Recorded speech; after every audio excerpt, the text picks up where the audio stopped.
You're standing in a kitchen built for 40 people, and you're alone in it at midnight, plating a dish nobody will compliment. For a man who has never once said your name correctly in 14 months. Tomorrow, a board of his own lawyers arrives by seaplane to review accounts you weren't supposed to see copies of. You found them anyway, 3 weeks ago, folded inside a recipe binder that hadn't been touched since the previous chef left without warning. You haven't decided what you're going to do with what you read. But first, we have to see how you got here. You're 31. You trained in 3 kitchens across 2 continents. The kind of training that breaks most people before it makes them. 18-hour shifts, screamed instructions, hands burned so many times the scars have scars of their own. You make good money, not island money, restaurant money, the kind where you still check the price before you order wine. Level 1. The recruiter calls on a Tuesday. Private estate, she says. Offshore. Non-disclosure agreement. 6 figures above your current salary. Housing included, flights covered both ways. You ask which estate. She says you'll find out after you sign. You sign anyway, because the number on the page is the kind of number that makes the question stop mattering. Level 2. You land on a runway with no terminal, just a single hangar and 2 men in identical navy polos who take your suitcase without asking and don't introduce themselves.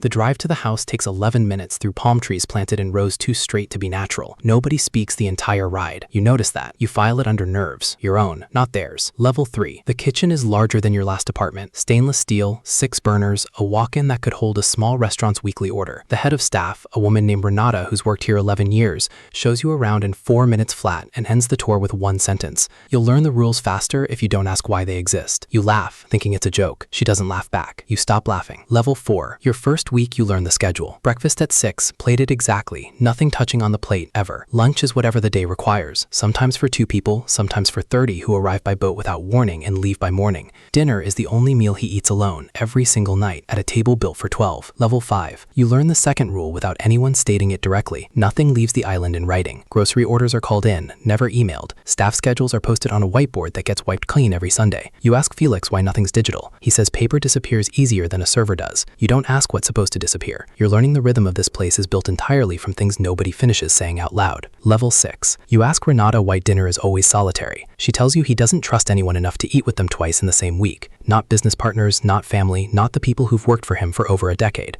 You ask if that includes her. She doesn't answer. She just hands you the next day's menu and walks away, and you understand the silence was the answer. Level 7. 3 months in, you notice the cameras. Not the obvious ones at the gates in the dock, the ones you'd expect on a property like this. The ones in the kitchen itself, small, black, mounted above the walk-in where nobody would think to look unless they were already looking for something. You ask the sous chef, a quiet man named Felix who's been here 2 years, if they're new. He says they've always been there. He says it in a tone that tells you not to ask what they're for. Level 8. You start hearing about the chef before you. Nobody says her name directly. They say the last one. The way people talk about a storm that passed through and left damage nobody wants to describe in detail. She left in the middle of a contract, no notice, escorted to the dock by the same 2 men in navy polos who picked you up from the runway. Felix tells you this in the walk-in, voice low, like the room itself might be listening, and maybe it is. Level 9. You find the binder. It's tucked behind a stack of old menus in a drawer nobody's cleaned out, the kind of place things end up when someone leaves in a hurry. Inside are pages that aren't recipes, wire transfer records, shell company names, numbers with too many zeros moving between accounts on the same days large boats arrive and leave without manifest. You don't understand all of it. You understand enough of it to feel something cold settle in your stomach that has nothing to do with the kitchen's air conditioning. Level 10. You don't tell anyone you found it. You put it back exactly where it was, in the same drawer, under the same stack of menus, and you go back to plating breakfast at 6 the next morning like nothing happened. But something has happened. You start noticing things you weren't noticing before. The way certain guests arrive without their names appearing on any staff manifest, the way Renata logs every delivery, except the ones that come on the boats with no markings, the way the house runs on a kind of silence that isn't politeness, it's policy. You walk back to the kitchen past the cameras you're not supposed to notice, past the drawer with the binder you put back exactly where you found it, past Felix, who nods once and says nothing, the way everyone on this island says nothing, fluently, like a second language they all learned before you arrived, and you're still learning now. You have 8 months left on a contract you signed before you knew what you were signing for. You think about the recruiter's voice on the phone that Tuesday, the number that made the question stop mattering. You wonder, standing alone in a kitchen built for 40 people, if the last chef ever stood in this exact spot, wondering the exact same thing, right before she stopped wondering anything at all. Somewhere right now, a recruiter is calling someone else, a chef with good training and restaurant money, offering a number large enough to make a question disappear before it's even asked. They have no idea what estate it is yet. They'll find out after they sign. The contract is already being drawn up. The seaplane schedule is already set for next quarter, and somewhere on an island they haven't seen yet, a kitchen built for 40 people is already waiting for them. Quiet, spotless, and exactly as silent as it needs to be.